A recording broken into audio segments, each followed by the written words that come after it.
பாஜக நம்மை மதிக்கக்கூடிய ஆட்சி இல்லை எனவும் மக்களிடையே இருக்கும் ஒற்றுமைகளை களைந்து வன்முறைகளை உருவாக்குவதாக கனிமொழி எம்பி குற்றம் சாட்டியுள்ளார். பிஜேபி என்பது நம்மை மதிக்கக்கூடிய இயக்கம் இல்லை, நம்மை உணர்ந்து கொள்ளவோ புரிந்து கொள்ளக்கூடிய இயக்கம் இல்லை. நம்மிடையே சிறு பிளவுகள் இருந்தால் கூட அதை அதிகப்படுத்தி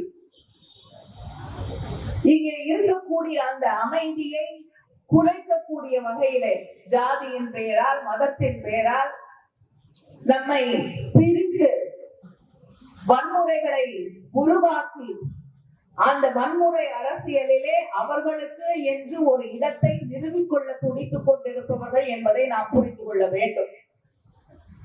இந்த பிஜேபி ஆட்சியிலே பிற்படுத்தப்பட்ட, ஒடுக்கப்பட்ட, ஒதுக்கப்பட்ட சிறுபான்மை சமூகங்களுக்கு இந்த ஆட்சி என்ன செய்திருக்கிறது என்பதை நீங்கள் கேட்க வேண்டும்.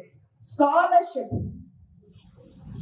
ஒடுக்கப்பட்ட சமூகங்களிலே இருக்கக்கூடிய மக்களுக்காக, அந்த பிள்ளைங்க படிக்கணுங்கிறதுக்காக வசதியற்ற அந்த குடும்பங்களிலே வரக்கூடிய அந்த குழந்தைகள் கல்விக்காக கொடுக்கப்பட்ட அந்த ஸ்காலர்ஷிப்ஸ கூட நிறுத்தி இருக்கக்கூடிய ஆட்சி, அந்த உதவி தொகையை கூட நிறுத்தி இருக்கக்கூடிய ஆட்சி ஒன்றியத்திலே இருக்கக்கூடிய பிஜேபி. செய்திகளை உள்ளது உள்ளபடி தெரிந்து கொள்ள ரெஃப்ளெக்ட் நியூஸை சப்ஸ்கிரைப் பண்ணுங்க.